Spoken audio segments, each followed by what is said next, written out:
Bien, on va aborder une des bêtes noires, les fractions. Bête noire d'autant plus si vous ne maîtrisez pas vos tables de multiplication, parce qu'après, alors là, c'est vraiment des automatismes. Je voudrais aborder les critères de divisibilité. Donc déjà, se poser la question, est-ce que une fraction peut être simplifiable par un facteur 2, 3, 4, 6, 8 ou 9, voire 10 après. Donc, je vous ai rappelé la table de 2, et puis je vais vous l'écrire et je vais vous rappeler à chaque fois comment on va faire. Et donc, ici, ce qu'il y a à noter, c'est que un nombre entier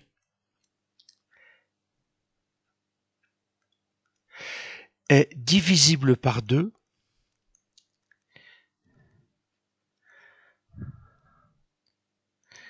si son unité est paire. C'est la seule condition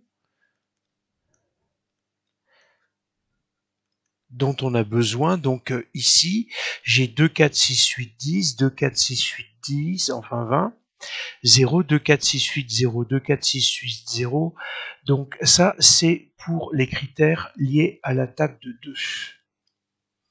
Alors si maintenant je travaille avec la table de 3, 3 fois 1, 3, 3 fois 2, 6, 3 fois 3, 9, 3 fois 4, 12, 9, 3 fois 4, 12, 3 fois 5, 15, 3 fois 6, 18, 3 fois 7, 21, 3 fois 8, 24, 3 fois 9, 27, 3 fois 10, 30. Bien. Alors, si vous récitez les critères de divisibilité pour un nombre entier par 3 en disant que sur le modèle de 2, si son unité est impaire, essayez de voir avec 6 et 12, l'unité est paire. Donc ça, c'est pas possible. En revanche, ce qu'il faut remarquer, c'est que vous avez 3, 6, 9. Et vous avez caché ici 3, 6, 9 et encore 3, 6, 9. En effet, 2 et 1, ça fait 3. 1 plus 2, ça me fait 3. Donc j'ai 3, j'ai 6, j'ai 9. J'ai 2 et 1, 3. 1 plus 5, 6. 1 plus 8, 9. 2 plus 1, 3, etc., etc. Donc, si, en fait, la somme des chiffres qui le composent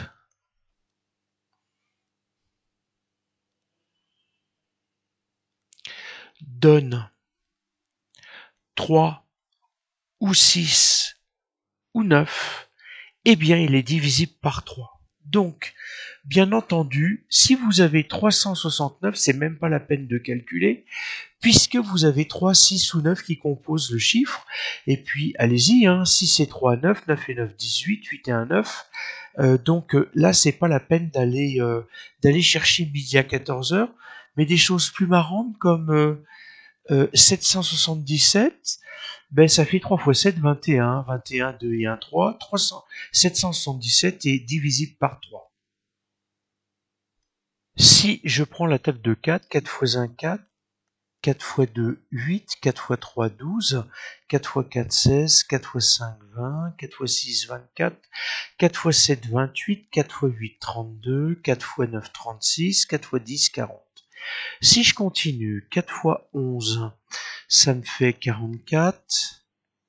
4 fois 12, ça me fait 48. Donc en fait, vous allez voir que donc au départ, la table de multiplication, faut la savoir, mais après, si vous regardez bien, 48, c'est composé de 4 et 8. 44, c'est 4 et 4. Donc en fait, ça va être divisible par 4. Donc un grand nombre entier divisible par 4 si les deux derniers chiffres sont multiples de 4. En sachant que vous pouvez décomposer. Si j'écris 56, 56, si vous regardez bien, ben, c'est pas là-dedans. Mais si vous regardez bien, je peux dire que c'est 20 plus 36. Et 20, c'est 4 fois 5, et 36, c'est 4 fois 9. Donc en fait, 56, c'est dans la table de 4. Et de cette manière-là, quand vous allez avoir des grands nombres, il ne vous faut juste regarder que les deux dernières valeurs de dizaines et d'unités de votre grand nombre. Bon, la table des 5, je ne vais pas passer beaucoup de temps. 5 fois 1, 5. 5 fois 2, 10. 5 fois 3, 15. 5 fois 6, 5 fois 4, 20. 5 fois 5, 25. 5 fois 6, 30. 35, 40, etc., etc.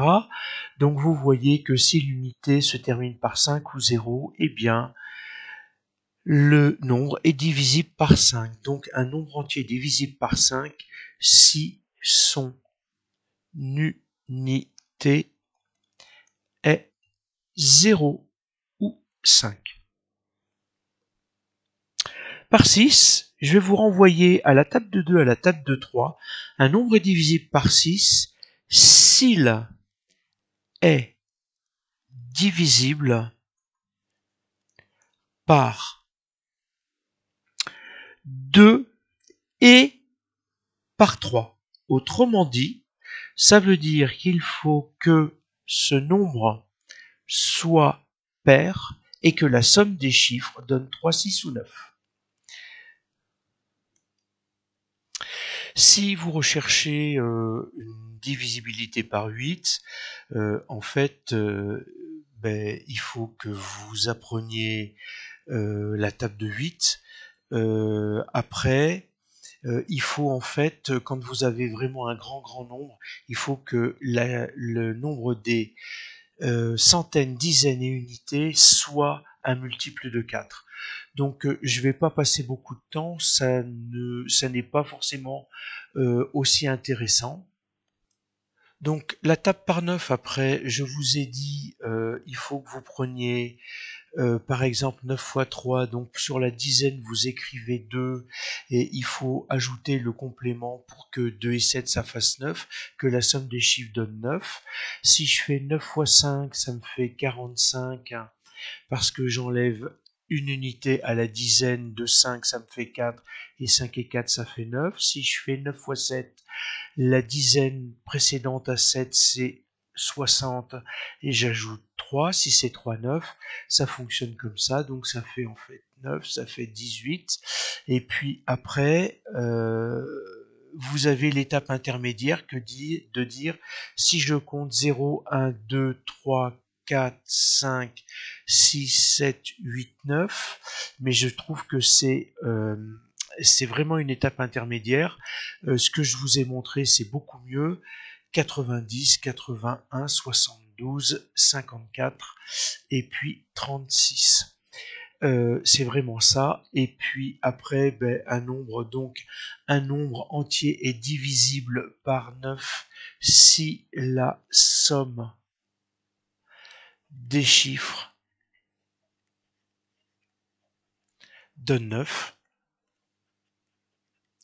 Et puis ensuite, oralement, par 10 si la somme des chiffres donne l'unité est 0, par 100 si la dizaine est l'unité et c'est 0, etc., etc. Je voulais juste, attention aux retenues, mais je voulais juste vous montrer cette petite particularité de la table de 11. 11 fois 15, ça fait 165. 11 fois 11, ça fait 121. Alors, si vous regardez bien, si je me mets un petit peu de couleur, j'ai 15 que je retrouve là. Et au milieu, je rajoute 5 et 1. Donc ici, si je rajoute 5, 1 et 1, ça va me faire 2, 11 et 11, ça me fait 121. Attention parce que au bout d'un moment vous avez une retenue à compter, mais si vous êtes dans 15, 16, 17, 17 fois 11, ça vous fait 187. Je voulais vous montrer cette petite particularité. Ensuite, en fin de quatrième, avec le théorème de Pythagore, pardon, je vous rappelle que vous devez connaître les 15 premiers carrés. Donc, 1 au carré, 1 fois 1, ça fait 1. Donc, attention, j'ai bien écrit. Je vais m'appliquer 1 exposant 2. J'ai pas écrit 1 fois 2. Hein, donc, c'est 1 exposant 2. 2 exposant 2. 2 fois 2, 4. 3 au carré, 9. 4 au carré, 16. Hein, 4 fois 4, 16. 5 au carré, 25.